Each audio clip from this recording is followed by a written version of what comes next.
Item ಯಾವುದೇ ಇರಲಿ try ಮಾಡಿ ಆಚಿ ಚಿಕನ್ ಮಸಾಲಾ. ಆಚಿ ಚಿಕನ್ ಮಸಾಲಾ.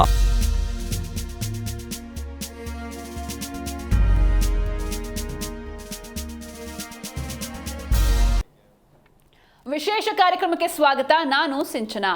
ಸನ್ ರೈಸರ್ಸ್ ವರ್ಸಸ್ ನೈಟ್ ರೈಡರ್ಸ್. ನಿನ್ನೆ ಕೋಲ್ಕತ್ತಾ ನೈಟ್ ರೈಡರ್ಸ್ ವಿರುದ್ಧ ಸನ್ ರೈಸರ್ಸ್ಗೆ 65 ರನ್ಗಳ ಭರ್ಜರಿ ಜಯ ಸಿಕ್ಕಿದೆ. ಅಭಿಷೇಕ್ ಶರ್ಮಾ ಹಾಗೂ ಟ್ರಾವಿಸ್ ಹೆಡ್ ಸ್ಫೋಟಕ ಆರಂಭ ಬಳಿಕ ಕ್ಲಾಸನ್ ಆಕರ್ಷಕ ಹಾಫ್ ಸೆಂಚುರಿ ಜೊತೆಗೆ ನಿತೀಶ್ ಕುಮಾರ್ ರೆಡ್ಡಿ ಆಲ್ರೌಂಡ್ ಪ್ರದರ್ಶನದಿಂದ ಸನ್ ರೈಸರ್ಸ್ಗೆ ಮೊದಲ ಗೆಲುವಿನ ಸಿಹಿ ಸಿಕ್ಕಿದೆ. ಇನ್ನು ಇವತ್ತು Chennai super Kings versus Punjab Kings, ಒಂದು ರೀತಿ ಕಿಂಗ್ಸ್ಗಳ ಕಾದಾಟ. ಈ ಎಲ್ಲದರ ಬಗ್ಗೆ ಇವತ್ತು ಮಾತಾಡೋಣ. ಇದೇ ಹೊತ್ತಿನ ವಿಶೇಷ IPL ಕಿಕ್. ಎಸ್, ಈ ಬಗ್ಗೆ ಮಾತಾಡೋದಕ್ಕೆ ನಮ್ಮ ಜೊತೆ ಗೆಸ್ಟ್ ಇದ್ದಾರೆ. ಮೊದಲಿಗೆ ಪ್ರೇಮ್ ಕುಮಾರ್ ಜಾಯ್ನ್ ಆಗಿದ್ದಾರೆ. ಹೆಲೋ ಸರ್, ಕಾರ್ಯಕ್ರಮಕ್ಕೆ ಸ್ವಾಗತ. ಜೊತೆಗೆ ಮಲ್ಲಿಕಾರ್ಜುನ್ ಪಾಟೀಲ್ ಕೂಡ ಜಾಯ್ನ್ ಆಗಿದ್ದಾರೆ. ಹೆಲೋ ಪಾಟೀಲ್ ಸರ್, ಕಾರ್ಯಕ್ರಮಕ್ಕೆ ಸ್ವಾಗತ. ಎಸ್, ನಿನ್ನೆ ನಡೆದಂತಹ match Prem sir, Sunrisers versus Knight Riders. So ಹೇಗಿತ್ತು ನಿನ್ನೆ ಮ್ಯಾಚ್?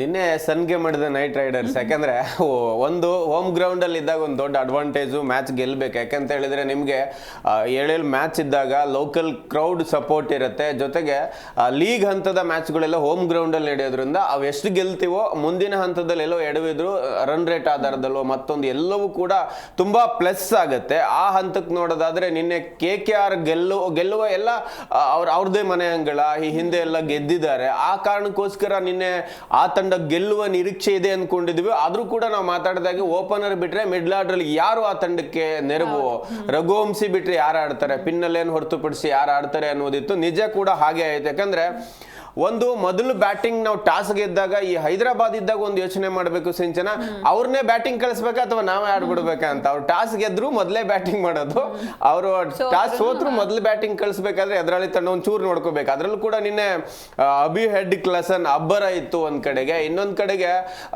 ನಾವು ಹಾರ್ದಿಕ್ ಪಾಂಡ್ಯ ತರ ಒಂದು ಕ್ಲಾಸ್ ಆಲ್ರೌಂಡರ್ ಆಟ ಈ ಟೀಮ್ ಇಂಡಿಯಾಕ್ಕೂ ಬೇಕು, ನಿತೀಶ್ ರೆಡ್ಡಿಗೂ ವೈಯಕ್ತಿಕವಾಗಿ ಬೇಕು. ಮುಂದಿನ ಹಂತದಲ್ಲೇ ಪಾಂಡ್ಯ ನಂತರದ ಸ್ಥಾನ ಟೀಮ್ ಇಂಡಿಯಾಕ್ಕೂ ಕೂಡ ತುಂಬಾ ಜನ ಕಾಯ್ತಾರೆ. ಆಲ್ರೌಂಡರ್, ಒಳ್ಳೆ ಆಲ್ರೌಂಡರ್ ಬೇಕು ಅಂತ.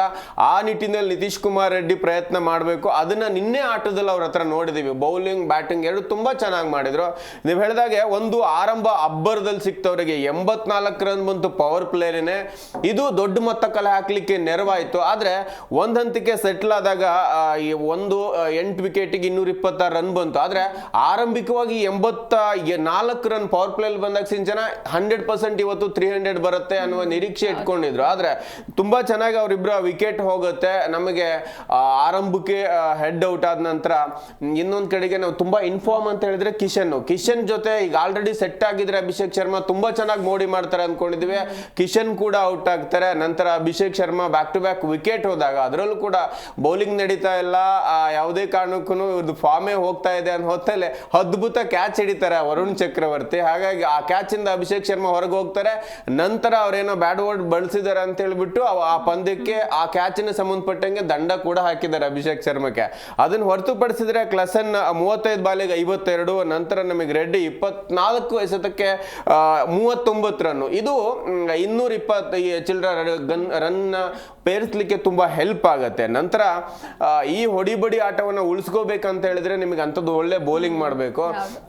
ನಾವು ಮೊದಲು KKR ಬ್ಯಾಟಿಂಗ್ ಬಂದ ತಕ್ಷಣನೇ ಫಸ್ಟ್ ಓವರ್ ಅಲ್ಲಿ 20+ ರನ್ ಕಲೆ ಹಾಕ್ಬಿಡ್ತಾರೆ ಅಲ್ಲೇನು. ಆ ಹಂತಕ್ಕಾಗಲೇ ನಮಗೆ ದಂಗಾಗಿ ಹೋಗ್ಬಿಡುತ್ತೆ. ಯಾವುದೇ ಕಾರಣಕ್ಕೆ ಇವ್ರು ಗೆಲ್ಲಕ್ಕೆ ಸಾಧ್ಯ ಇಲ್ಲ ಅನ್ನೋಷ್ಟರ ಮಟ್ಟಿಗೆ. ಅಂದ್ರೆ ಇನ್ನೊಂದು 4 ಓವರ್ ಆಡಿದ್ರೆ ಏನೋ ಆಗುತ್ತೆ ಅನ್ನೋದನ್ನ ಡ್ಯಾಮೇಜ್ ಮಾಡಿಬಿಡ್ತಾರೆ. ದುಬೆ ಡ್ಯಾಮೇಜ್ ಮಾಡಿದಾಗ ಆ ತಂಡ ನಂತರ ರಘುವಂಶಿ ಹೊರತುಪಡಿಸಿದ್ರೆ ರಹಾನೆ ಆಡಲ್ಲ. ರಘುವಂಶಿ 50 ಬಾರಿಸ್ತಾರೆ. ಅಲ್ಲೂ ಕೂಡ ರಘುವಂಶಿದೊಂದು ಮಿಸ್ಟೇಕ್ ಆಗುತ್ತೆ. ಆ ರನ್ಔಟ್ ಆಗಿ ಒಬ್ಬ ಗ್ರೀನ್ ಇರೋ ಒಬ್ಬ ಬ್ಯಾಟ್ಸ್ಮನ್ ಮಧ್ಯಮ ಕ್ರಮಾಂಕದಲ್ಲಿ ಕಳ್ಕೋತಾರೆ. ನಂತರ ರಿಂಕುಗೆ ನಿಮಗೆ ಫಿನಿಶ್ ಮಾಡೋಕೆ ಅಷ್ಟೊಂದು ಅಂತರದಲ್ಲಿ ಬಂದಾಗ ಅಷ್ಟೊಂದು ಸಾಮರ್ಥ್ಯ ಫಿನಿಶ್ ಮಾಡ್ಲಿಕ್ಕೆ ಆಗಲ್ಲ ಅನ್ನೋದಿತ್ತು. ನಿನ್ನೆ ಕೂಡ ಅಷ್ಟೇ, ಅವ್ರು ಅಲ್ಲಿವರೆಗೂ ಪೇಷನ್ಸ್ ಇಟ್ಕೊಂಡು ಆಡ್ಲಿಲ್ಲ. ಮಧ್ಯಕ್ಕೇನೆ ಒಂದು ಅವರ ಬ್ಯಾಟಿಂಗ್ ಮುಗಿಸ್ತಾರೆ. ಈ ಹಂತಕ್ಕೆ ನೋಡಿದಾಗ ಡೌನ್ ಆರ್ಡರ್ ಅಲ್ಲಿ ಒಂದು ನರೇನ್ ಬಂದಾಗೂ ಕೂಡ ಒಂದು ಹೋಪ್ ಇತ್ತು. ಬ್ಯಾಕ್ ಟು ಬ್ಯಾಕ್ 2 ಬೌಂಡ್ರಿ ಹೊಡೆದಾಗ ದೊಡ್ಡ ಅಂತರ ಏನಿರ್ಲಿಲ್ಲ ಅಂತ. ಯಾಕಂತ ಹೇಳಿದ್ರೆ ಅವರಿಗೆ 10 ಪಾಯಿಂಟ್ ಆದಾಗನೇ ಅವರಿಗೆ 126 ರನ್ ಆಗಿತ್ತು 10 ಓವರ್ ಸಮೀಪಕ್ಕೆ. ಒಂದು ಒಳ್ಳೆ ಗೆಲ್ಲತ್ತೆ ಅನ್ಕೊಂಡಿದ್ವಿ. ಯಾವಾಗ ರಘುವಂಶಿ ಮತ್ತೆ ರಿಂಕು ಜೋಡಿ ಕಳಿಸ್ಕೊಳ್ಳುತ್ತೋ ಆ ಹಂತಕ್ಕೆ ತಂಡ ಕಂಪ್ಲೀಟ್ ನೆಕ್ಸ್ಟ್ ಹಂತ ಕುಸಿಯುತ್ತೆ. ಒಂದು ಚೇತರಿಕೆ ಕಾಣಿಸ್ಬೇಕು ಅಂತ ಹೇಳಿದ್ರೆ ಓಪನಿಂಗ್ ಪೇರಲ್ಲಿ ಬದಲಾವಣೆ ಮಾಡ್ಬೇಕು ಸಿಂಚನ ಅವರು. ಪಿನ್ನಲೆನ್ ಜೊತೆಗೆ ಬೇರೆ ಯಾರನ್ನೋ ಒಬ್ಬರನ್ನ ತರಬೇಕಾಗತ್ತೆ. ಅಲ್ಲಿ ನಾಯಕ ರಹಾನೆ ಅವ್ರ ಸ್ಥಾನ ಬಿಟ್ಕೊಟ್ರೆ ಒಂದಿಷ್ಟು ತಂಡಕ್ಕೆ ಬೆಸ್ಟ್ ಆಗತ್ತೆ. ಇಲ್ಲ ಅಂತ ಹೇಳಿದ್ರೆ ಅವರು ಪರ್ಫಾರ್ಮೆನ್ಸ್ ತೋರಿಸಲೇಬೇಕು. ಇಲ್ಲ ಅಂತ ಹೇಳಿದ್ರೆ ಡೌನ್ ಆರ್ಡರ್ ರಘುವಂಶಿನ ಹೊರತುಪಡಿಸಿದ್ರೆ ಯಾರು ಇಲ್ದೇ ಇರೋದಕ್ಕೆ ತುಂಬಾ ಕಷ್ಟ. KKR ಈಗ 2 ಸೋತಿದ್ದಾರೆ, ಸರಣಿಯಲ್ಲಿ ಮತ್ತಷ್ಟು ಸೋಲಾಗಬಾರ್ದಂದ್ರೆ ಬದಲಾವಣೆಯನ್ನ ಖಂಡಿತ ಮಾಡ್ಕೋಬೇಕು. ಎಸ್, ಇನ್ನು ಪಾಟೀಲ್ ಸರ್, ನಿನ್ನೆ ನೀವೇ ಹೇಳಿದ್ರಿ ಅಂದ್ರೆ KKR ವಿನ್ ಆಗುತ್ತೆ ಅಂತ. ಸೊ ಬಟ್ ಉಲ್ಟಾ ಆಗಿದೆ, ಏನ್ ಹೇಳ್ತೀರಾ? ಇಲ್ಲ, KKR ಅದು ಬಾಯ್ ತಪ್ಪು ಹೇಳಿದ್ ನಾನು. SRH ವಿನ್ ಆಗತ್ತೆ ಅಂತ ಹೇಳೋದಕ್ಕೆ ಹೋಗಿದ್ದೆ. ಯಾಕಂದ್ರೆ SRH ಪುಟಿದ್ ಹೇಳುತ್ತೆ ಅನ್ನೋದು ನಾನು ನಿನ್ನೆನೂ ಕೂಡ ಹೇಳಿದ್ದೆ. 2 ಲೋ ಸ್ಕೋರ್ ಗೇಮ್ ಆಗುತ್ತೆ, ನೋಡ್ತಾ ಇರಿ, ನಾಳೆ ಮಾತ್ರ ಸಕ್ಕದಾಗಿ ಹೊಡಿತಾರೆ ಅಂತ ಹೇಳಿದ್ದೆ. ಬಟ್ ನಾನು ಎಕ್ಸ್ಪೆಕ್ಟ್ ಮಾಡಿದ್ದೆ 250 ಖಂಡಿತವಲ್ಲ. ಯಾಕಂದ್ರೆ ಆರಂಭದಲ್ಲಿ ಹೆಂಗ್ ಹೊಡೆದ್ರು ಅಂತಂದ್ರೆ ಅಭಿಷೇಕ್ ಶರ್ಮಾ ಮತ್ತೆ ಟ್ರಾವಿಸ್ ಹೆಡ್ ಫಾರ್ಮ್ ವಾಪಸ್ ಬಂದಿದ್ದು ಖುಷಿ ಒಂಥರ. ಯಾಕಂದ್ರೆ ಅಭಿಷೇಕ್ ಶರ್ಮಾ ನಮ್ಮ ಇಂಡಿಯನ್ ಪ್ಲೇಯರು, ಅವರ ಒಂದು ಫಾರ್ಮ್ ಕಂಬ್ಯಾಕ್ ಆಗಿರೋದು ತುಂಬಾ ಖುಷಿ. ಹೆಡ್ ಆ ಒಂದು ಓಪನಿಂಗ್ ಪಾರ್ಟ್ನರ್ಶಿಪ್ ಇದೆಯಲ್ಲ, ಅದು ಸನ್ ರೈಸರ್ಸ್ ಒಂದು ದೊಡ್ಡ ಬೂಸ್ಟ್ ಅಪ್ ಈಗ. ಇಲ್ಲ ಅಂತಂದ್ರೆ ವರ್ಲ್ಡ್ ಕಪ್ ಇಂದ ಅದೇ ಹಾಡು ಅದೇ ರಾಗ ತರ ಇತ್ತು. ಮತ್ತೆ ಕ್ಲೆಸನ್ ಒಳ್ಳೆ ಆಟ ಆಡಿದ್ರು, ನಿತೀಶ್ ಕುಮಾರ್ ಒಳ್ಳೆ ರೆಡ್ಡಿ ಸಾಥ್ನ ಕೊಟ್ರು. ನಿನ್ನೆ ಇವರು 300ಗೆ ಆಡ್ಲಿಲ್ಲ, ಅದೇ ಅವ್ರ ಗೆಲುವಿಗೆ ಕಾರಣ ಆಯ್ತು. ಯಾಕೆ ಅಂತಂದ್ರೆ ಮೊದಲು ಆರಂಭದಲ್ಲಿ 300 ಹೊಡೆಯೋಣ ಅನ್ನೋದಕ್ಕೆ ಒಳ್ಳೆ ಸಾಥ್ನ ಕೊಟ್ಟರು. 82 ಆಯ್ತು, 1 ವಿಕೆಟ್ ಹೋಯ್ತು. ಅದಾದ ನಂತರ ಇನ್ನೊಂದು 20 ರನ್ ಕೂಡಿಸೋದ್ರಲ್ಲೇ 4 ವಿಕೆಟ್ ಹೋಯ್ತು. ಅದಾದ ನಂತರ ಜವಾಬ್ದಾರಿಯುತವಾಗಿ ಆಟ ಆಡಿದ್ದು ಕ್ಲೆಸನ್ ಮತ್ತು ರೆಡ್ಡಿ. ನೋಡಿ, ಅವ್ರು ಹೆಚ್ಚಿಗೆ ಬೌಂಡ್ರಿಗೆ ತಲೆ ಕೆಡಿಸ್ಕೊಳ್ಳಿಲ್ಲ 2-3 ಓವರ್ ತನಕನು. ಒಳ್ಳೆ ಬಾಲಿಂಗ್ ಇದ್ದಾಗ 5-6 ಇಷ್ಟೇ ಬಂತು. ಮತ್ತೆ ಕೊನೆಗೆ ರನ್ ಹೊಡೆದ್ರು, 220+ ರನ್ ಬಂತು. ಅದಾದ ನಂತರ ಇವರು ಆ ಒಂದು ಸ್ಕೋರ್ನ ಡಿಪೆಂಡ್ ಮಾಡ್ಕೊಳ್ತಾರ, ಅದು ಕೂಡ ಕೋಲ್ಕತ್ತಾ ಪಿಚ್ನಲ್ಲಿ ಅಂತ ಅಂದಾಗ ನನಗೆ ಯಾಕೋ ಇಲ್ಲ ಅನಿಸ್ತು. ಯಾಕಂದ್ರೆ ಮೊದಲ ಓವರ್ನಲ್ಲೇ ಪೇನ್ ಬಂದ್ರು, ಪೇನ್ಗೆ ಪೇನ್ ಕೊಟ್ಟು ಕಳಿಸ್ಬಿಟ್ರು. ಅಷ್ಟು ಚೆನ್ನಾಗಿ ಆಡಿದ್ರು. ಪಿನ್ನಲ್ಲಿ ತುಂಬಾ ಅದ್ಭುತವಾದಂತಹ ಹೊಡೆತಗಳು. 5 ಬಾಲ್ನ ಎದುರಿಸಿದ್ರು, 5 ಬಾಲ್ನ ಬೌಂಡ್ರಿ ಹೊಡೆದ್ರು. ನಾನು ಅನ್ಕೊಂಡೆ ಇದು 100% ಟರ್ನ್ ಆಗೇ ಆಗುತ್ತೆ. ಯಾಕಂದ್ರೆ ಕೋಲ್ಕತ್ತಾ ಪಿಚ್ ಒಂದ್ ಸ್ವಲ್ಪ ಡ್ಯೂ ಬೀಳುತ್ತೆ, ಬ್ಯಾಟಿಂಗ್ ಫ್ರೆಂಡ್ಲಿ ಪಿಚ್ ಅನ್ಕೊಂಡಿದ್ವಿ. ಅದಾದ ನಂತರ ಏನಾಯ್ತು ಅಂತಂದ್ರೆ ಅವ್ರದೇ ತಪ್ಪು ಎಡವಟ್ಟುಗಳಿಂದ ಅದು KKR ಸೋಯ್ತು ಅನ್ಕೋತೀನಿ. ರಹಾನೆ ತರ ಕಾಣಿಸ್ಲೇ ಇಲ್ಲ. ಏನಾದ್ರೂ ಕ್ಯಾಪ್ಟನ್ಸಿ ಜವಾಬ್ದಾರಿನಾ ಅಥವಾ ಏನೋ ಗೊತ್ತಿಲ್ಲ. ನೀವು ಹೊಡಿತಾ ಇರಿ, ನಾನು ಈ ಕಡೆ ನಿಂತ್ಕೊಳ್ತೀನಿ ಅನ್ನುವಂಥ ಆಟನೇ ಆಡಿದ್ರು ಅಂತ ಅನ್ಸುತ್ತೆ. ಎಲ್ಲೂ ಕೂಡ ಅವರು ಬಿಗ್ ಹಿಟ್ ಮಾಡೋಣ, ಗೆಲ್ಸೋಣ ಅನ್ನುವಂಥದ್ದು ಲೆಕ್ಕಕ್ಕೆ ಬರಲಿಲ್ಲ. ರಘುವಂಶಿ ಇದ್ದಿದ್ರಲ್ಲೇ ಬೆಟ್ರು, ತುಂಬ ಚೆನ್ನಾಗಿ ಆರಂಭ ಮಾಡಿದ್ರು. ಬಟ್ ಆ ರನ್ಔಟ್ ಒಂದ್ಸರಿ ವಾರ್ನಿಂಗ್ ಒಂದ್ಸರಿ ಆಗಿತ್ತು, ಅವಾಗಲೂ ಕೂಡ ಉಳ್ಕೊಂಡ್ರು. ಅವ್ರ ಬದಲಾಗಿ ಗ್ರೀನ್ ಹೋದ್ರು. ಆಮೇಲೆ ಗ್ರೀನ್ಗೆ ಬರೋಣ. ಗ್ರೀನ್ ಏನಕ್ಕೆ ತಗೊಂಡಿದ್ದೀರಾ? ಬಾಲಿಂಗು ಆಡ್ಸಲ್ಲ, ಅಷ್ಟು ಕೋಟಿ ದುಡ್ಡು ಕೊಟ್ಟು ವೇಸ್ಟ್. ಸುಮ್ಮನೆ ಯಾಕೆ ಆಡಿಸೋದು? ಇನ್ನೊಬ್ಬ ಒಳ್ಳೆ ಪ್ಲೇಯರ್ನ ಆಡಿಸ್ಬೋದು. ಆ್ಯಕ್ಚುಲಿ ನನಗೆ ನಿನ್ನೆ ರಿಂಕು ಸಿಂಗ್ನ ಬೈಬೇಕು ಅಂತ ಅನ್ಕೊಂಡಿದ್ದೀನಿ ನಾನು. ಯಾಕೆ ಅನ್ನೋದನ್ನ ಹೇಳ್ತೀನಿ ನಿಮಗೆ. ಇಷ್ಟು ಅವಕಾಶ ಬೇರೆ ಮ್ಯಾಚ್ಗಳಲ್ಲಿ ಸಿಗುತ್ತೋ ಇಲ್ಲೋ ನನಗೆ ಗೊತ್ತಿಲ್ಲ. ನಿನ್ನೆ ರಿಂಕು ಸಿಂಗ್ ಆಟ ಆಡಬೇಕಾಗಿತ್ತು. ರಿಂಕು ಸಿಂಗ್ ಪ್ರತಿ ಸರಿ ನೋಡಿ ನೀವು 2-3 ಸೀಸನ್ನಲ್ಲಿ ಲಾಸ್ಟ್ 2-3 ಓವರ್ ಇದ್ದಾಗ ಬರ್ತಿದ್ರು, ಬಿಗ್ ಹಿಟ್ಗಳನ್ನು ಮಾಡ್ತಿದ್ರು, ಒಂದು 3-4 ಸಿಕ್ಸ್ ಹೊಡಿತಿದ್ರು.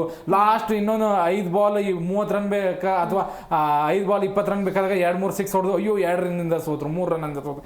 ಎಷ್ಟು ಅವಕಾಶ ಇತ್ತು ನಿಮಗೆ? 10-12 ಓವರ್ ಅವಕಾಶ ಇತ್ತು. ಬಿಗ್ ಹಿಟ್ ಮೂಲಕ ನೀವು ಗೆಲ್ಲಿಸ್ತಿರೋ ಬಿಡ್ತಿರೋ, ನೀವು ಬಿಗ್ ಹಿಟ್ ಮೂಲಕ ಕೊನೆ ಓವರ್ವರೆಗೂ ಏನಾದರೂ ನಿಂತಿದ್ರೆ ಖಂಡಿತವಾಗ್ಲೂ ರಿಂಕು ಸಿಂಗ್ ನಿಜವಾದ ಆಟಗಾರ ಅಂತ ನಾನು ನಿನ್ನೆ ಒಪ್ಕೊಳ್ತಿದ್ದೆ. ಅದೇ ಕಳಪೆ ಪ್ರದರ್ಶನ. ಮತ್ತೆ ರಘುವಂಶಿನ ರನ್ಔಟ್ ಆಗೋದಕ್ಕೆ ಮೇನ್ ಕಾರಣನೇ ರಿಂಕು ಸಿಂಗ್ಗೆ. ಬಾಲ್ ಸ್ಟ್ರೇಟ್ ಆಗಿ ಹೊಡಿತಾರೆ, 3-4 ಹೆಜ್ಜೆ ಮೂವ್ ಆಗಿದ್ದಾರೆ, ಇವರು ಪೂರ್ತಿ ಮೂವ್ ಆಗಿಬಿಟ್ರು. ಆಮೇಲೆ ಬೇಡ ಅಂತ ಹೇಳಿ ಅವನಿಗೆ ಬೈತಾ ಇದ್ರು. ನೋಡಿ, ರಿಂಕು ಸಿಂಗ್ ತಪ್ಪು ಎಡವಟ್ಟುಗಳೇ ನಿನ್ನೆ ಆ ಒಂದು ತಂಡದ ಸೋಲಿಗೆ ಕಾರಣ ಅಂತೀನಿ. ಅದ್ರ ಜೊತೆಗೆ ರಹಾನೆ ಅಂತೂ ಕ್ಯಾಚ್ಗಳನ್ನು ಮಿಸ್ ಮಾಡಿದ್ರು, ಕ್ಯಾಪ್ಟನ್ಸಿ ಆಟ ಆಡಲಿಲ್ಲ. ಮತ್ತೆ ಕೊನೆಗೆ ಮ್ಯಾಚ್ ಮುಗಿದ್ಮೇಲೆ ಹೇಳ್ತಾರೆ ಇನ್ನೂ ಟೈಮ್ ಇದೆ ಬಿಡಿ ನೋಡ್ಕೊಳ್ಳೋಣ ಅನ್ನೋಂಥ ಒಂದು ನೆಗ್ಲಿಜೆನ್ಸಿ ಮಾತುಗಳು. ನಿನ್ನೆ KKR ಆಗಿ ಉಳಿದಿರಲಿಲ್ಲ. ಮೊದಲ 1-2 ಓವರ್ನ ಬಿಟ್ಟರೆ ಫಿನ್ನಲ್ ತುಂಬ ಚೆನ್ನಾಗಿ ಸ್ಟಾರ್ಟ್ನ ಕೊಟ್ಟರು. ಕೇವಲ 7 ಬಾಲಲ್ಲೇ 28 ರನ್ನು. ನೋಡಿ, ಆ ಕಡೆಗೆ ನಮಗೆ ವರುಣ್ ಚಕ್ರವರ್ತಿ ಸೇಮ್ ಹಂಗೆ ಬೌಲಿಂಗ್ ಹಾಕಿದ್ರು ಫಸ್ಟ್ ಓವರು. ಇಲ್ಲಿ ಟೀಮ್ ಪೇನ್ ಮೊದಲ ಓವರಲ್ಲೇ ನಿಮ್ಗೆ 25 ರನ್ ಬಂದಾಗ ಮತ್ತೆ ಅಂಥ ಪಿಚ್ಚಲ್ಲಿ ಓವರಿಗೆ 10 ರನ್ ಈಸಿಯಾಗಿ ಬರುತ್ತೆ. ನೀವು ಆರಾಮಾಗಿ ಒಂದು 10 ಓವರ್ ತನಕನೂ ವಿಕೆಟ್ನ ಉಳಿಸ್ಕೊಂಡು ಬ್ಯಾಡ್ ಬೌಲರ್, ಯಾಕಂದ್ರೆ SRHನಲ್ಲಿ ಹೇಳ್ಕೊಳ್ಳುವಂಥ ಯಾವ ಬೌಲರು ನಮ್ಗೆ ಕಾಣಿಸ್ಕೊಳ್ಳಲ್ಲ. ಪೇನ್ಗೂ ಹೊಡೆದು ಪೇನ್ ಮಾಡಿ ಕಳಿಸಿದ್ರು. ಹರ್ಷ ದುಬೆ, ಆಮೇಲೆ ಅಭಿಷೇಕ್ ಶರ್ಮಾ, ಉನತ್ ಕಟ್ಟು, ಇಶಾನ್ ಮಲಿಂಗ. ನೋಡಿ, ಹೇಳ್ಕೊಳ್ಳುವಂಥ ಯಾವ ಬೌಲರು ಇಲ್ಲದೆ ಇರೋದು ಇರೋದ್ರಿಂದ ಈಸಿಯಾಗಿ ಒಂದು ಸ್ವಲ್ಪ ದೊಡ್ಡ ಪಾರ್ಟ್ನರ್ಶಿಪ್ ಮಾಡಿದರೆ ಗೆಲುವಿನ ಹಂತಕ್ಕೆ ಹೋಗ್ಬೋದಾಗಿತ್ತು. ಬಟ್ ಅದನ್ನು KKR ಮಾಡಲೇ ಇಲ್ಲ. ಒಂದು ಹೊಗಳಬೇಕಾಗಿದ್ದು ಖಂಡಿತವಾಗ್ಲೂ ಬ್ಯಾಟರ್ಗಳನ್ನೇ SRH, ಟ್ರಾವಿಸ್ ಹೆಡ್ ಆಗಿರ್ಬೋದು, ಅಭಿಷೇಕ್ ಶರ್ಮಾ ಆಗಿರ್ಬೋದು. ಬೆಸ್ಟ್ ಅಂತಂದರೆ ಕ್ಲಸೆನ್. ನಾನು ಅನ್ಕೊಂಡಿದ್ದೆ ಒಂದು 2 ವರ್ಷದಿಂದ ಅವರು T20ಗೂ ರಿಟೈರ್ಮೆಂಟ್ ಕೊಟ್ಟಿದ್ದಾರೆ, ಫಾರ್ಮ್ನಲ್ಲಿಲ್ಲ. ಆಮೇಲೆ 2025ರಲ್ಲೂ ಕೂಡ ಅಂಥದ್ದೇನು ಆಟ ಆಡಿಲ್ಲ ಅಂತ ಅನ್ಕೊಂಡಿದ್ದೆ. ಬಟ್ 2 ಮ್ಯಾಚಲ್ಲೂ SRH ಮಾನ ಮರ್ಯಾದೆ ಏನಾದರೂ ಉಳಿದಿದ್ರೆ ಅದು ಕ್ಲಸೆನ್ ಅವರ ಆಟದಿಂದ ತುಂಬ ಅದ್ಭುತವಾಗಿ ಆಡಿದ್ರು. ಇನ್ನು ಬಾಲಿಂಗ್ ವಿಭಾಗಕ್ಕೆ ಬಂದರೆ ಖಂಡಿತವಾಗ್ಲೂ ಮುಜರ್ಬಾನಿನ ಹೊಗಳ್ಬೇಕ್ರಿ. ಎಲ್ಲೋ ಕಾರ್ಡ್ನಿಂದ ಬಂದು ಕರ್ಕೊಂಡ್ ಬಂದಿದ್ದಾರೆ. ಬಟ್ ಇಲ್ಲ, RCB ಅವರು ಮೊದಲು ಸೆಲೆಕ್ಟ್ ಮಾಡಿದ್ರು. ನಾನು ಆಡ್ಸೋದೇ ಇಲ್ಲ ಅನ್ಕೊಂಡಿದ್ದೆ ಆ ಆಟಗಾರನ. ಬಟ್ ಇಶಾಂತ್ ಕಿಶನ್ ಆ ಕ್ಯಾಚ್ ರಿಂಕು ಸಿಂಗ್ ತುಂಬ ಅದ್ಭುತವಾಗಿ ಹೇಳಿದ್ರು. 4 ವಿಕೆಟ್ ಅವ್ನು ಅನ್ಕೊಂಡಿರ್ತಾನೆ, ನಾನು 4 ವಿಕೆಟ್ ತೊಗೊಂಡೆ ಆದರೂ 220 ಮೇಲೆ ಹೋದರು. ಆಮೇಲೆ 4 ವಿಕೆಟ್ ತೊಗೊಂಡೆ ಆದರೂ ಮ್ಯಾಚ್ ಸೋತ್ವಿ, ಏನಕ್ಕೆ ಆಡೋದು ಅನ್ನೋದೇ ಅನ್ಕೊಂಡಿರ್ತಾನೆ. ಸುನಿಲ್ ನಾರಾಯಣ್ ಒಳ್ಳೆ ಬೌಲಿಂಗ್ ಮಾಡಿದ್ರು, ಬಟ್ ವಿಕೆಟ್ಸ್ಗಳು ಬೀಳ್ತಾ ಇಲ್ಲ. ಮೊದಲ ಏನು ಆ ಇಬ್ಬರು ಜೋಡಿ ಇತ್ತಲ್ಲ, ಅದನ್ನ ಕಟ್ಟಿ ಹಾಕಿದ್ರು. 3ನೇ 4ನೇ ಓವರ್ಗೆ ಬಂದ್ರು ಇವರು. ಒಂದೇ 2 ರನ್ ಏನೋ ಕೊಟ್ಟರು, 2-3 ರನ್ ಏನೋ ಕೊಟ್ಟರು. ಬಟ್ ಅದಾದ ನಂತರ 1 ಓವರ್ ಏನೋ ತುಂಬ ಚೆನ್ನಾಗಿ ಬಂತು. ಇಲ್ಲಿ ನನಗೆ ಒಬ್ಬ ಅಂತಂದರೆ ಅಂಕುಲ್ ರಾಯ್. ಇದು ಯಾವಾಗ ಆಡಿಸಿದ್ರೆ 3-4 ವರ್ಷದಿಂದ ಹೆಸರು ಕೇಳ್ತಾ ಇದ್ದೀನಿ. ಒಂದು ಸರಿನೂ 50 ಬಂದಿಲ್ಲ, ಒಂದು ಸರಿನೂ 2-3 ವಿಕೆಟ್ ಬಂದಿಲ್ಲ. ಸುಮ್ಮನೆ ಹೆಸರು ಮೇಲೆ ಆಡಿಸ್ತಾ ಇದ್ದಾರೆ ಅಂತ ಅನಿಸುತ್ತೆ. ಓಕೆ, ಬೆಟ್ರು SRH ಒಳ್ಳೆ ಆರಂಭ ಅಂತೂ ತಗೊಂಡಿದೆ. KKR ಸತತ 2ನೇ ಸೋಲು. ಬಟ್ KKR ಟೀಮ್ನಲ್ಲಿ ಒಂದು ಆ ಸ್ಪಾರ್ಕ್ ಇನ್ನೂ ಕಾಣಿಸ್ತಾ ಇಲ್ಲ. ಸುನಿಲ್ ನಾರಾಯಣ್ ಓಪನಿಂಗ್ ಬಂದು ಧಮಾಲ್ ಧಮೀಲ್ ಅಂತ ಹೊಡೆಯೋದು, ಆಮೇಲೆ ಬಾಲಿಂಗ್ನಲ್ಲಿ ಆ ಕಮಾಲ್ ಮಾಡೋದು, ಆಮೇಲೆ ಪ್ರೆಜರ್ ಸಿಚುವೇಶನಲ್ಲಿ ವಿಕೆಟ್ಸ್ಗಳನ್ನ ತಗೊಂಡು ರನ್ ಕಂಟ್ರೋಲ್ ಮಾಡೋದು, ಇದೆಲ್ಲೂ 2 ಮ್ಯಾಚಿಂದ ಆ ಮಿಸ್ಸಿಂಗ್ ಖಂಡಿತವಾಗ್ಲೂ ಇದೆ. ಆದರೂ ಕೂಡ ಬಂದು ಆರಂಭದಲ್ಲಿ 2 6 ಹೊಡೆದ್ರು ಸುನಿಲ್ ನಾರಾಯಣ್. ನಾನು ನಿನ್ನೆ ಕೂಡ ಹೇಳ್ತಾ ಇದ್ದೆ, ಅವ್ರನ್ನ ಓಪನಿಂಗ್ ಕಳ್ಸೋದು ಬೆಟರ್ ಅಂತ, ರಹಾನೆ 3rd ಒನ್ ಬರೋದು ಬೆಟರ್ ಅಂತ ಅನ್ಕೊಂಡಿದ್ದೀನಿ. ತುಂಬಾ ಚೇಂಜಸ್ ಆಗಬೇಕು ಹಾಗಂತ ಹೇಳಿ ಸನ್ ರೈಸರ್ಸ್ ಹೈದರಾಬಾದ್ ಎಲ್ಲಾ ಮಾರ್ಕ್ಗಳಲ್ಲೂ ಟಿಕ್ ಮಾಡಿದ್ರ ಅಂದ್ರೆ ಇಲ್ಲ. ಅತ್ಯಂತ ಕಳಪೆ ಫೀಲ್ಡಿಂಗ್ ಅಂದ್ರೆ SRH ಇದೆ. ನಿನ್ನೆ ಏನ್ ರನ್ಗಳನ್ನ ಬಿಟ್ರು, ಬ್ರೇಕ್ ಫೀಲ್ಡಿಂಗ್ ನಲ್ಲಿ ಒಂದು 20-30 ರನ್ ಹೋಯ್ತು, ಕ್ಯಾಚಸ್ ಗಳನ್ನ ಮಿಸ್ ಮಾಡಿದ್ರು. ಅವರಲ್ಲೂ ಮೈನಸ್ ಇದೆ, ಬಟ್ ಮೈನಸ್ಗಳು ಗೆದ್ದಾಗ ಏನು ಕಾಣಿಸಲ್ಲ. ಅದೇ ಕಾರಣಕ್ಕೆ SRH 2 ಪಾಯಿಂಟ್ ತಗೊಂಡು ಮೇಲೋಗಿದೆ ಅಷ್ಟೇ. ಎಸ್, ಇನ್ನು ಪ್ರೇಮ್ ಸರ್, ಈಗ KKR ಅಂತ ಬಂದ್ರೆ ಓಪನಿಂಗ್ ಅಲ್ಲಿ ಈಗ ಫಿನ್ ಆಲೆನ್ ಜೊತೆಗೆ ಸೀಪರ್ಟ್ ಅಥವಾ ಸುನಿಲ್ ನರೇನ್ ಅವ್ರನ್ನ ಆಡ್ಸಿದ್ರೆ ಬೆಟರಾ ಹೇಗೆ ಅಂತ? ನಿಜ, ನೀವು ಹೇಳಿದ್ದು ತುಂಬ ವ್ಯಾಲಿಡ್ ಪಾಯಿಂಟು. ಅದನ್ನು ರಹಾನೆ ಕೇಳಿಸ್ಕೋಬೇಕು ಮೇಡಮ್. ಯಾಕಂದರೆ ಒಂದು ಈ ಹಿಂದೆ ನಾವು ಅವ್ರು 3 ಬಾರಿ ಕಪ್ ಎತ್ತಿದಾಗ ನೋಡಿದ್ದೇವೆ. ಇದೇ ನಮ್ಮ ಇಂಡಿಯನ್ ಕೋಚ್ ಗಂಭೀರ್ ಅವ್ರನ್ನ ಅಪ್ತಿ ಆಡ್ರಿಗೂ ಕೂಡ ಆಡಿಸಿದ್ರು. ಯಾಕಂತ ಹೇಳಿದ್ರೆ ನಿಮಗೆ ಪವರ್ ಪ್ಲೇಲಿ ಬಿಗ್ ಹಿಟ್ಟರೇ ಬೇಕು. ಇನ್ನೊಂದಂದ್ರೆ ಸರ್ಕಲ್ನ ದಾಟಿಸಿದ್ರೆ ನಿಮಗೆ ಬೌಂಡ್ರಿ ಸಿಕ್ಸರ್ಸ್ ಬಂದೇ ಬರುತ್ತೆ. ಸರ್ಕಲ್ ಮೇಲೆ ಎತ್ತಿ ಬಿಡುವಂತ ಕೆಲಸವನ್ನ ಸುನಿಲ್ ನರೇನ್ ತುಂಬಾ ಚೆನ್ನಾಗಿ ಮಾಡ್ತಾರೆ. ಮತ್ತೆ ಎಲ್ಲಾ ಬಾಲ್ನು ಕೂಡ ಆಚೆ ಹಾಕ್ತಾರೆ ಅವ್ರು ಆ ಮೂಮೆಂಟ್ ಅಲ್ಲಿ. ಅಂದ್ರೆ ಈ ಬಾಲಿಗೆ ಆಡಿದ್ರು ಗುಡ್ ಬಾಲ್, ಇದು ಬ್ಯಾಡ್ ಬಾಲ್ ಅನ್ನೋ ಹುಡುಕಾಟ ಇರಲ್ಲ. ಅವ್ರು ಎಲ್ಲಾ ಬಾಲನ್ನು ಕೂಡ ಅದೇ ರೀತಿಯಾಗಿ ಬಿಸಾಕ್ತಾ ಇರ್ತಾರೆ. ಆ ಕಾರಣಕ್ಕೋಸ್ಕರ ತಂಡದ ಮೊತ್ತ ತುಂಬಾ ಅದ್ಭುತವಾಗಿ ಬರುತ್ತೆ. ಒಂದು ವೇಳೆ ವಿಕೆಟ್ ಹೋದ್ರು ಕೂಡ 8ನೇ ಕ್ರಮಾಂಕದಲ್ಲಿ ಬರುವ ಒಬ್ಬ ಆಟಗಾರ ಅಲ್ಲಿ ಹೋದ್ರು ಕೂಡ ದೊಡ್ಡ ಲಾಸ್ ಆಗಲ್ಲ ನಮಗೆ. ಯಾಕಂದ್ರೆ ಮಿಡ್ಲ್ ಆರ್ಡರ್ ಆಡುವ ಎಲ್ಲ ಬ್ಯಾಟ್ಸ್ಮನ್ ಗಳು ಇರ್ತಾರೆ. ಇನ್ನೊಂದು ಸೀಪರ್ಟ್ ನ ಆಡಿಸ್ಬೇಕು ಅಂತ ಹೇಳಿದ್ರೆ ನೀವು ಒಂದು ಸುನಿಲ್ ನರೇನ್ ನ ಬೌಲಿಂಗ್ ನೇ ಬಿಡ್ಬೇಕಾಗತ್ತೆ, ಅಥವಾ ಇನ್ನೊಬ್ಬ ವಿದೇಶಿ ಆಟಗಾರ ಯಾವ ನೆರವಿಲ್ಲ ಅಂತ ಕಾರಣಕ್ಕೆ ಸೀಪರ್ಟ್ ನ ಆಡಿಸಬಹುದು. ಅಲ್ಲೊಂಚೂರು ಗೊಂದಲ ಆಗತ್ತೆ ನಿಮ್ಗೆ. ಇಬ್ರು ಕ್ಯಾಮ್ರನ್ ಗ್ರೀನ್ ಹೇಗೂ ಗ್ರೀನ್ ಬೌಲಿಂಗ್ ಮಾಡಲ್ಲ ಅಂದಾಗ ನೀವು 100% ಈ ಕೆಲಸವನ್ನ ಮಾಡಬಹುದು. ಗ್ರೀನ್ ನ ಡ್ರಾಪ್ ಔಟ್ ಮಾಡಿದ್ರೆ, ಗ್ರೀನ್ ಬೌಲಿಂಗ್ ಇಲ್ಲ ಅಂತ ಹೇಳಿದ್ರೆ ನಿಮ್ಗೆ ನೆರವಿಲ್ಲ. ಸೀಪರ್ಟ್ ನ ಆಡಿಸಿದ್ರೆ ನಿಮಗೆ ಪಿನ್ ನಲ್ಲಿ ಸೀಪರ್ಟ್ ಓಪನಿಂಗ್ ಜೋಡಿ ಬಂತು ಅಂತ ಹೇಳಿದ್ರೆ ತುಂಬಾ ಲಯದಲ್ಲಿ ಇದಾರೆ, ತುಂಬಾ ಸ್ಟ್ರಾಂಗ್ ಇದಾರೆ. ಆ ತಂಡ ತುಂಬಾ ಸ್ಟ್ರಾಂಗ್ ಆಗುತ್ತೆ. ರಹಾನೆ 3ನೇ ಕ್ರಮಾಂಕದಲ್ಲಿ ಆಡಿ, ರಘುವಂಶಿನ ನಿಮಗೆ 4ನೇ ಕ್ರಮಾಂಕದಲ್ಲಿ ಆಡಿಸಿ, 5ನೇ ಕ್ರಮಾಂಕ ರಮಣದೀಪ್ ಸಿಂಗ್ ಏನ್ ಮಾಡ್ತಿದಾರೆ ಏನು ಗೊತ್ತಿಲ್ಲ. ನಮ್ಮ ಕರ್ನಾಟಕದ ಮನೀಶ್ ಪಾಂಡೆ ಇದಾರೆ ಅಲ್ಲಿ. ಮನೀಶ್ ಪಾಂಡೆನ್ ಬರೀ ಫೀಲ್ಡಿಂಗ್ ಮಾಡಕ್ ಇಟ್ಕೊಂಡವ್ರೆ. ಬೆಸ್ಟ್ ಫಿನಿಶರ್ ಆತನನ್ನ ರಮಣದೀಪ್ ಸಿಂಗ್ ಪ್ಲೇಸ್ ಅಲ್ಲಿ ಆಡಿಸಿದ್ರೆ ನಿಮಗೆ ಆಚೆಗೆ ನಿಮಗೆ ರಿಂಕುಗೆ 4 ಓವರ್ 3 ಓವರ್ ಇದ್ದಾಗ ಬ್ಯಾಟಿಂಗ್ ಸಿಕ್ಕಾಗ ಮಾತ್ರ ರಿಂಕು ಒಳ್ಳೆ ಪರ್ಫಾರ್ಮ್ ಮಾಡ್ತಾರೆ. ಒಳ್ಳೆ ಫೀಲ್ಡರ್ ಮತ್ತೆ ಡೆತ್ ತುಂಬಾ ಚೆನ್ನಾಗಿ ಆಡ್ತಾರೆ. ಈ ಬದಲಾವಣೆ ಏನ್ ಮಾಡ್ಕೋಬೇಕು ಅವರು. ಈಗ ಕ್ಯಾಮ್ರನ್ ಗ್ರೀನ್ ಅಂತೂ ಬೌಲಿಂಗ್ ಮಾಡಲ್ಲ ಅಂತ ಆಸ್ಟ್ರೇಲಿಯನ್ ಒಂದು ಕಮಿಟಿಯಿಂದಾನೆ ಹೇಳ್ಬಿಟ್ಟವ್ರೆ, ನೀವು ಬೌಲಿಂಗ್ ಮಾಡಬೇಡಿ, ಫಿಟ್ ಇಲ್ಲ ಅಂತ ಹೇಳ್ಬಿಟ್ಟು. ಹಾಗಿದ್ದವಾಗ ಈಗ ಆಲ್ರೆಡಿ ಕ್ಯಾಪ್ಟನ್ಗೆ ಅಸಮಾಧಾನ ಇದೆ, ಕೋಚ್ಗೆ ಅಸಮಾಧಾನ ಇದೆ. ಮತ್ತೆ ಬರೀ ಬ್ಯಾಟಿಂಗ್ ಆಡ್ಸೋದಾರ ನೀವು ಸೀಪರ್ಟ್ನೇ ಆಡಿಸಬಹುದಲ್ಲ. ಒಳ್ಳೆ ಕೀಪರ್ ಕಮ್ ಬ್ಯಾಟ್ಸ್ಮನ್ ಸಿಗ್ತಾನೆ. ರಘುವಂಶಿಗೆ ಸ್ವಲ್ಪ ಒತ್ತಡ ಕಮ್ಮಿ ಆಗುತ್ತೆ. ಮಧ್ಯಮ ಕ್ರಮಾಂಕದಲ್ಲಿ ಈಸಿ ಬ್ಯಾಟ್ ಬೀಸ್ತಾರೆ, ತುಂಬಾ ಸೆಟ್ಲ್ ಕೂಡ ಆಗಿದ್ದಾರೆ. ಇನ್ನ ರಮಣದೀಪ್ ಸಿಂಗ್ ಪ್ಲೇಸಿಗೆ ನನ್ನ ಪ್ರಕಾರ ನಮ್ಮ ಕರ್ನಾಟಕದ ಪಾಂಡ್ಯನ ಆಡಿಸಿದ್ರೆ ಕಂಪ್ಲೀಟ್ಲಿ ಒಂದು ಪ್ಯಾಕೇಜ್ ಸಿಗುತ್ತೆ ನಿಮಗೆ. ಓಪನಿಂಗು, ಮಿಡ್ಲ್ ಆರ್ಡರ್, ಫಿನಿಷರು ಎಲ್ಲರೂ ಸಿಕ್ಬಿಡ್ತಾರೆ. ಹಾಗಾಗಿ ಇನ್ನು ಒಳ್ಳೆ ಬೌಲರ್ ಕೂಡ ಆಲ್ರೆಡಿ ಪಿಕ್ ಆಗಿದೆ. ಇವಾಗ 4 ವಿಕೆಟ್ ತೆಗೆದು ಪರ್ಪಲ್ ಕ್ಯಾಪು ಆಮೇಲೆ ಆರೆಂಜ್ ಕ್ಯಾಪು ಎರಡೂ ಕೂಡ ಕೋಲ್ಕತ್ತಾದಲ್ಲೇ ಇದೆ. ವಿನ್ ಸಿಗ್ತಾ ಇಲ್ಲ ಅಂದ್ರೆ ಕ್ಯಾಪ್ಟನ್ ಇಂದಿಷ್ಟು ಬದಲಾವಣೆ ಮಾಡ್ಕೊಳ್ಳೋದು 100% ಬೆಸ್ಟ್ ಸಿಂಚನ. ಎಸ್, ಇನ್ನು ಪಾಟೀಲ್ ಸರ್, ನಿನ್ನೆ ನಿತೀಶ್ ಕುಮಾರ್ ರೆಡ್ಡಿ ಅವರ ಆಲ್ರೌಂಡ್ ಪ್ರದರ್ಶನ ಹೇಗಿತ್ತು? ನಿಜ ತುಂಬಾ ಚೆನ್ನಾಗಿತ್ತು. ಪ್ರೇಮ್ ಅವಾಗಲೇ ಹೇಳಿದ್ರು ಹಾರ್ದಿಕ್ ಪಾಂಡ್ಯನ ಬಿಟ್ರೆ ನಾನು ಆ ಸ್ಥಾನದಲ್ಲಿ ನಿತೀಶ್ ಕುಮಾರ್ ರೆಡ್ಡಿನ ನೋಡ್ತೀವಿ ಅಂತ ಹೇಳಿ. ಮತ್ತೆ ನಿನ್ನೆ ಒಳ್ಳೆ ಸ್ವಿಂಗ್ ಬೌಲಿಂಗ್ ಬ್ಯಾಟಿಂಗ್ ಬಗ್ಗೆ ಆಮೇಲೆ ಬರ್ತೀನಿ. ನಮಗೆ ಇಂಡಿಯನ್ ಕ್ರಿಕೆಟ್ ಟೀಮಲ್ಲಿ ಹಾರ್ದಿಕ್ ಪಾಂಡ್ಯನ ಬಿಟ್ರೆ ಆ ವೇಗ ಮತ್ತೆ ಆ ಫಿನಿಷರ್ ಹಂತವನ್ನ ತುಂಬಬಲ್ಲಂತ ಆಟಗಾರ ನನಗೆ ಯಾರು ಕಾಣಿಸಿಲ್ಲ. ಸ್ಪಿನ್ ವಿಭಾಗದಲ್ಲಿ ಆಲ್ರೌಂಡರ್ಗಳು ಇದ್ದಾರೆ, ತುಂಬಾ ಚೆನ್ನಾಗಿದ್ದಾರೆ. ಬಟ್ ವೇಗದ ಬೌಲರು ಮತ್ತೆ ಬ್ಯಾಟ್ಸ್ಮನ್ ಆ ಒಂದು ಫಿನಿಶಿಂಗ್ ಹಂತದಲ್ಲಿ ಬ್ಯಾಟ್ಸ್ಮನ್ ನನಗೆ ಕಂಡಿಲ್ಲ. ನಿತೀಶ್ ಕುಮಾರ್ ರೆಡ್ಡಿ ಅದನ್ನ ತುಂಬಾ ಚೆನ್ನಾಗಿ ನಿನ್ನೆ ಪ್ರೂವ್ ಮಾಡಿದ್ರು ನೋಡಿ. ಬ್ಯಾಟಿಂಗ್ನಲ್ಲೂ ಕೂಡ ಕಾಂಟ್ರಿಬ್ಯೂಷನ್ ಕೊಟ್ಟರು, ಬೌಲಿಂಗ್ನಲ್ಲೂ ಕೂಡ ಕಾಂಟ್ರಿಬ್ಯೂಷನ್. ತುಂಬಾ ಇಂಪಾರ್ಟೆಂಟ್ ಸಮಯದಲ್ಲೇ ವಿಕೆಟ್ನ ತಂದು ಕೊಟ್ಟರು ನಿತೀಶ್ ಕುಮಾರ್ ರೆಡ್ಡಿ. ಒಂದು ಬ್ಯಾಟಿಂಗ್ ಬಗ್ಗೆ ಹೇಳ್ತೀನಿ. ಒಂದು ಲೆಕ್ಕಾಚಾರದಲ್ಲಿ 4 ವಿಕೆಟ್ ಬೇಗನೆ ಹೋಯಿತು. ಕ್ರೂಷಿಯಲ್ ಟೈಮಲ್ಲಿ ಬಿಗ್ ರನ್ ಬಂದಿದ್ರು ಕೂಡ 4 ವಿಕೆಟ್ ಪಟ ಹೋದಾಗ ನಾನು ಅನ್ಕೋತಾ ಇದ್ದೆ ಬಿಗ್ ಹಿಟ್ ಮೂವ್ ಮಾಡ್ತಾರೆ ಇವರು, SRH ದವ್ರದ್ದು ಇದೇ ಕತೆ, ಮತ್ತೆ ವಿಕೆಟ್ಸ್ಗಳು ಹೋಗ್ತಾ ಅಂತ. ಬಟ್ ಜವಾಬ್ದಾರಿಯಿಂದ ಆಟ ಆಡಿದ್ರು ಇಬ್ರು ಕೂಡ. ಎಷ್ಟು ಚೆನ್ನಾಗಿ ಸ್ಟ್ರೈಕ್ ರೊಟೇಟ್ ಮಾಡಿದ್ರು ಅಂತಂದ್ರೆ ನನಗೆ 220 ಸಾಕು ಅನ್ನೋಂಥ ಲೆಕ್ಕಕ್ಕೆ ಅವ್ರು ಇದ್ರು. ಅದನ್ನ ತುಂಬಾ ಚೆನ್ನಾಗಿ ಮಾಡಿದ್ರು. ಮತ್ತೆ ಕೊನೆ 2 ಓವರ್ಗಳನ್ನ ತುಂಬಾ ಚೆನ್ನಾಗಿ ಯೂಸ್ ಮಾಡ್ಕೊಂಡು ಬೌಂಡ್ರಿ ಸಿಕ್ಸರ್ಗಳನ್ನ ಕೂಡ ಬಂತು. ಒಂದು ಲೆಕ್ಕಾಚಾರದಲ್ಲಿ ಖಂಡಿತವಾಗ್ಲೂ ಹಾರ್ದಿಕ್ ಪಾಂಡ್ಯ ಇರಲಿಲ್ಲ ಅಂದ್ರೆ ಭಾರತ ತಂಡಕ್ಕೆ ಆಲ್ರೌಂಡರ್ ಅಂತ ಅಂದ್ರೆ 100% ನಿತೀಶ್ ಕುಮಾರ್ ರೆಡ್ಡಿನೇ ತಗೊಂಬೋದು. 24 ಬಾಲಲ್ಲಿ 39 ರನ್, 4 ಬೌಂಡ್ರಿ, 1 ಸಿಕ್ಸು. ನೋಡಿ ಒಂದು ತಂಡಕ್ಕೆ ಏನ್ ಬೇಕು ನಿಮ್ಗೆ? ಒಬ್ಬ ಬೌಲರ್ 1-2 ವಿಕೆಟ್ ತಂದು ಕೊಟ್ಟು 40 ರನ್ ಹೊಡಿತಾರೆ ಅಂದ್ರೆ ಅದಕ್ಕಿಂತ ದೊಡ್ಡದಿಲ್ಲ. 15, 20, 30 ಕೋಟಿ ತಗೊಂಡ್ಬಂದವರು 4-5 ರನ್ನಿಗೆ ವಿಕೆಟ್ ಹೋಗ್ತಾ ಇದ್ದಾರೆ. ಪಾಪ ಅವ್ರು 3-4 ಕೋಟಿಗೆ ಬಂದವರೇ ಆ ತಂಡದ ಗೆಲುವಿಗೆ ಸಾಥ್ ಕೊಡ್ತಾ ಇದ್ದಾರೆ.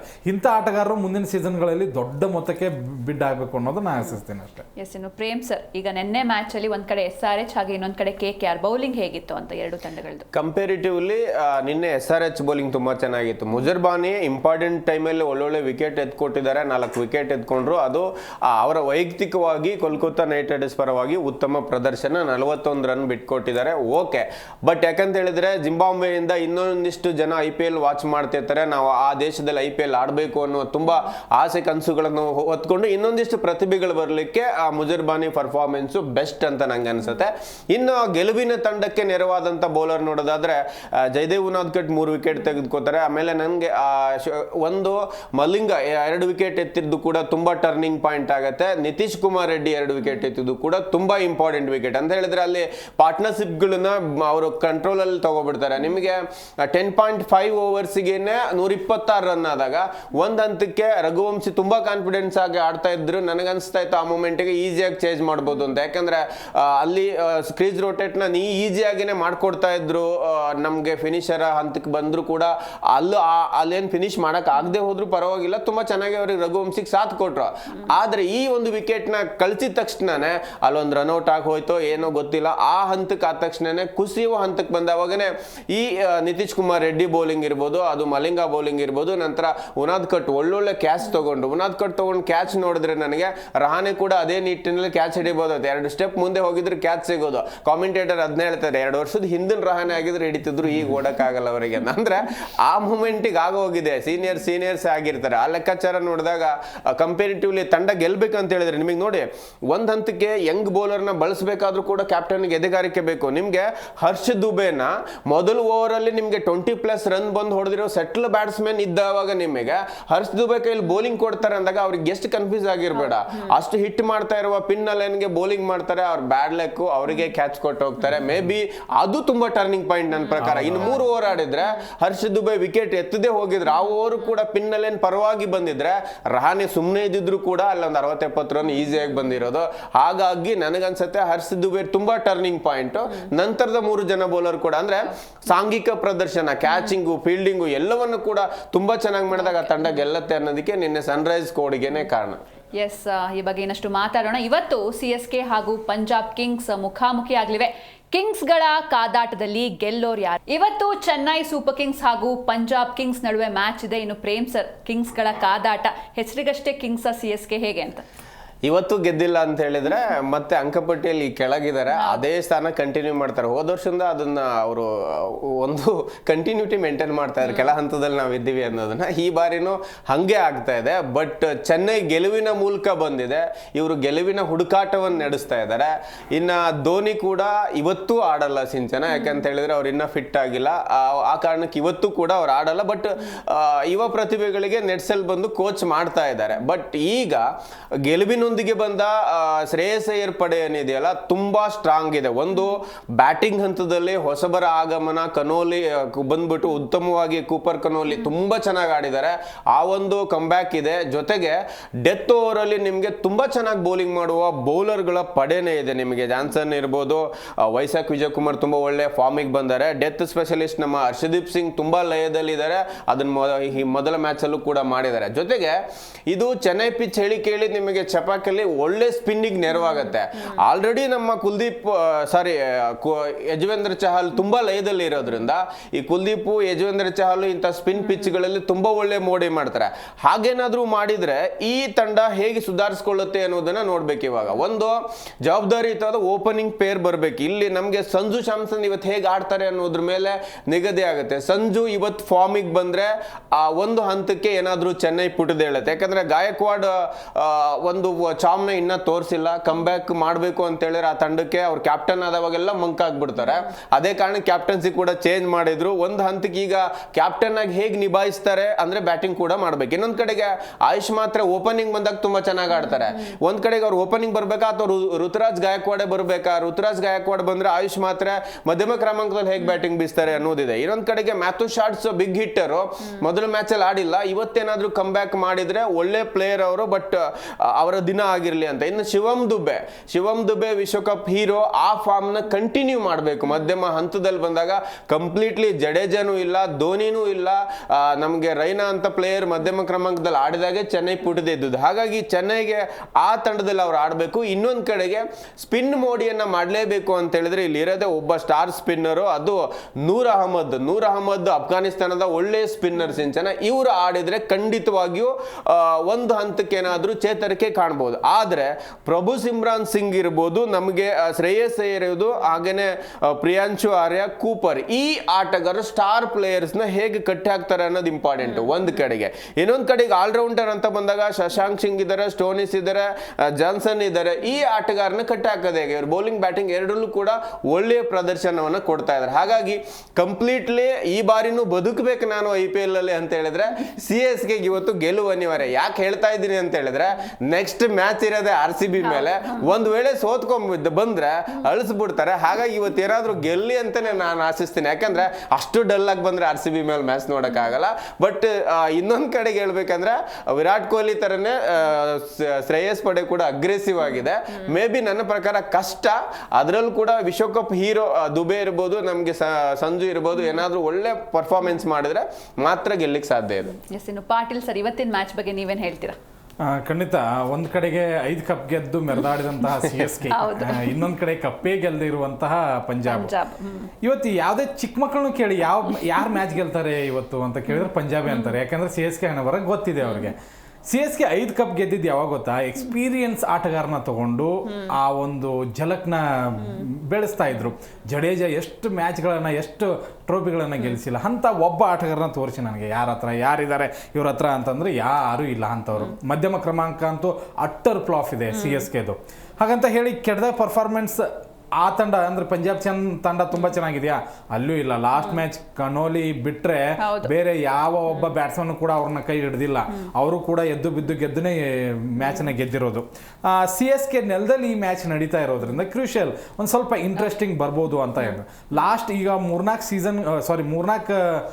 ಸೀಸನ್ಗಳನ್ನ ನೋಡಿದ್ರೆ ಚೆನ್ನೈ ಸ್ಪಿನ್ ಟ್ರ್ಯಾಕ್ ಆಗಿತ್ತು, ಬಟ್ ಈ ಸರಿ ರೆಡ್ ಸಾಯಿಲ್ ಹಾಕಿದ್ದಾರೆ. ಬ್ಯಾಟಿಂಗ್ ಫ್ರೆಂಡ್ಲಿ ಪಿಚ್ ಆಗಿದೆ ಈ ಸರಿ. ಅದೇ ಕಾರಣಕ್ಕಾಗಿ ಪಂಜಾಬ್ಗೆ ಇದು ಹೇಳಿ ಮಾಡಿಸಿದಂತ ಪಿಚ್.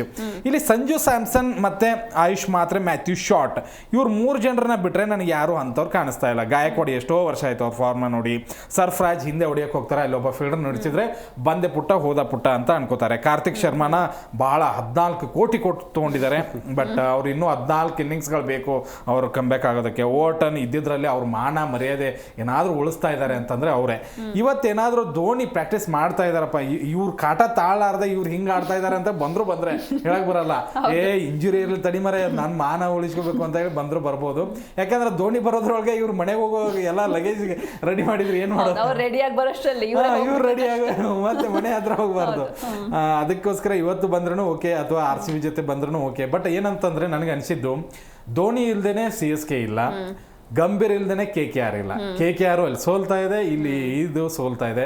ಇವತ್ತೇನಾದ್ರೂ CSK ಸೋತ್ರೆ ದಯವಿಟ್ಟು ನೀವು RCBಗೆ 11 ಜನ ಬಂದು ಆಟ ಆಡಿ ಹೋಗ್ಬಿಡಿ. ಇಲ್ಲ ಅಂತಂದ್ರೆ ಇಲ್ಲಿ ಬಸ್ ಬಂದಾಗ್ಲೂ ಕಾಡಿಸ್ತೀವಿ, ಅಲ್ಲಿ ನಿಂತಾಗ್ಲೂ ಕಾಡಿಸ್ತೀವಿ, ಎಲ್ಲ ಕಡೆನೂ ಕಾಡಿಸ್ತೀವಿ. ಸೋಷಿಯಲ್ ಮೀಡಿಯಾ ಅಂತೂ ತೆಗಿಯಲಿಕ್ಕೆ ಹೋಗ್ಬಿಡಿ, ಅಷ್ಟು ಕೆಟ್ಟದಾಗಿದೆ. ಮತ್ತೆ ಪಂಜಾಬ್ಗೆ ಬಂದ್ರೆ ನನಗೇನು ಅಷ್ಟು ಇಂಪ್ರೆಸಿವ್ ಆಗಿ ಏನು ಕಂಡಿಲ್ಲ ಮೊದಲ ಮ್ಯಾಚ್ ಅಲ್ಲಿ, ಬಟ್ ಕಮ್ ಬ್ಯಾಕ್ ಮಾಡುವಂತ ಆಟಗಾರ ಇದ್ದಾರೆ. ಪ್ರಿಯಾಂಶ್ ಆರ್ಯ ಒಂಥರ ಈ 15ರ ಪೋರ ಇದಾನಲ್ಲ ಸೂರ್ಯವಂಶಿ, ಅಂತಹ ಆಟಗಾರ ಪ್ರಿಯಾಂಶ್ ಆರ್ಯ. ಪ್ರಭು ಸಿಮ್ರನ್ ಸಿಂಗ್ ಖಂಡಿತವಾಗ್ಲೂ ಮೊದಲ ಪಂದ್ಯದಲ್ಲಿ ಚೆನ್ನಾಗಿ ಆಡಿದ್ದಾರೆ. ಕನೋಲಿ ಒಳ್ಳೆ ಫಾರ್ಮ್ ಅಲ್ಲಿ ಇದ್ದಾರೆ. ಶ್ರೇಯಸ್ ಅಯ್ಯರ್ ಇವತ್ತು ಆಡ್ಬೇಕ್ರಿ, ಒಳ್ಳೆ ರೆಡ್ ಸಾಯಿಲ್ ಪಿಚ್ ಇದೆ ಇವತ್ತು. ಐ ಥಿಂಕ್ ಶ್ರೇಯಸ್ ಅಯ್ಯರ್ಗೆ ಒಂದು ಹೇಳಿ ಮಾಡಿಸಂತ ಪಿಚ್ಚು, ಅಲ್ಲಿ ಒಂದು ಸ್ವಲ್ಪ ದೊಡ್ಡ ಇನ್ನಿಂಗ್ಸ್ ಬರಬೇಕು. ನೇಲ್ ವದೇರಾ, ಸುಶಾಂತ್ ಸಿಂಗ್ ನನಗೇನು ಅಷ್ಟೊಂದು ಹೋಪ್ ಇಲ್ಲ. ಆಸ್ ಅ ಫಿನಿಷರ್ ಸ್ಟೋನಿಸ್ ಒಳ್ಳೆ ಆಟಗಾರ, ಜಾನ್ಸನ್ ಒಳ್ಳೆ ಬೌಲಿಂಗ್ ನ ಮಾಡ್ತಾರೆ. ಎರಡು ತಂಡದ ಕಂಪ್ಯಾರಿಸನ್ ನೋಡಿದ್ರೆ ಮೊದಲ ಪಂದ್ಯಕ್ಕೆ ಹೋಲಿಸ್ಕೊಂಡ್ರೆ ಓಕೆ, ಪೇಪರ್ ವೈಸ್ ಖಂಡಿತವಾಗ್ಲೂ ಪಂಜಾಬ್ ಇಲ್ಲಿಗಿದೆ, ಬಟ್ ಮೊದಲ ಪಂದ್ಯಕ್ಕೆ ಹೋಲಿಸ್ಕೊಂಡ್ರೆ ಖಂಡಿತವಾಗ್ಲೂ ಎರಡು ಸಮಾನ ಇದಾವೆ. ಬ್ಯಾಟಿಂಗ್ ನಲ್ಲಿ ಅವ್ರ ಕಡೆನೂ ಒಬ್ಬನೇ ಮಿಂಚಿರೋದು, ಇವ್ರ ಕಡೆ ಯಾರು ಮಿಂಚಿಲ್ಲ. ಬೌಲಿಂಗು ಇವ್ರ ಕಡೆ ನೂರ್ ಅಹಮದ್ ಅನ್ನುವಂತ ಒಬ್ಬ ಅಸ್ತ್ರ ಇದೆ, ಇವ್ರ ಕಡೆಗೆ ಜಾನ್ಸನ್ ಅನ್ನುವಂತ ಅಸ್ತ್ರ ಇದೆ. ನನಗೇನು ಕಂಪ್ಯಾರಿಟಿವ್ಲಿ ಎರಡು ಟೀಮ್ ಸ್ಟ್ರಾಂಗ್ ಆಗಿದೆ. ಖಂಡಿತವಾಗ್ಲೂ ಇವತ್ತೊಂದು ಒಳ್ಳೆ competition match. Thank you so much ನಮ್ಮ ಸ್ಟುಡಿಯೋಗೆ ಬಂದಿದ್ದಕ್ಕೆ. Thank you so much. Yes, ಇವತ್ತು CSK ಹಾಗೂ ಪಂಜಾಬ್ ಕಿಂಗ್ಸ್ ಮುಖಾಮುಖಿ ಆಗ್ಲಿವೆ. ಕಿಂಗ್ಸ್ಗಳ ಕಾದಾಟದಲ್ಲಿ ಗೆಲ್ಲೋರು ಯಾರು? ಚೆನ್ನೈ ಗೆಲುವಿನ ಅಕೌಂಟ್ ಓಪನ್ ಮಾಡುತ್ತಾ ಅಥವಾ ಪಂಜಾಬ್ ತನ್ನ ವಿಜಯ ಯಾತ್ರೆಯನ್ನ ಕಂಟಿನ್ಯೂ ಮಾಡುತ್ತಾ? ಕಾದು ನೋಡಬೇಕಿದೆ. ಇದಾಗಿತ್ತು ಇವತ್ತಿನ ವಿಶೇಷ. ನೋಡ್ತಾ ಇರಿ ಜೀ ಕನ್ನಡ ನ್ಯೂಸ್, ಸತ್ಯವೇ ಸುದ್ದಿಯ ಜೀವಾಳ.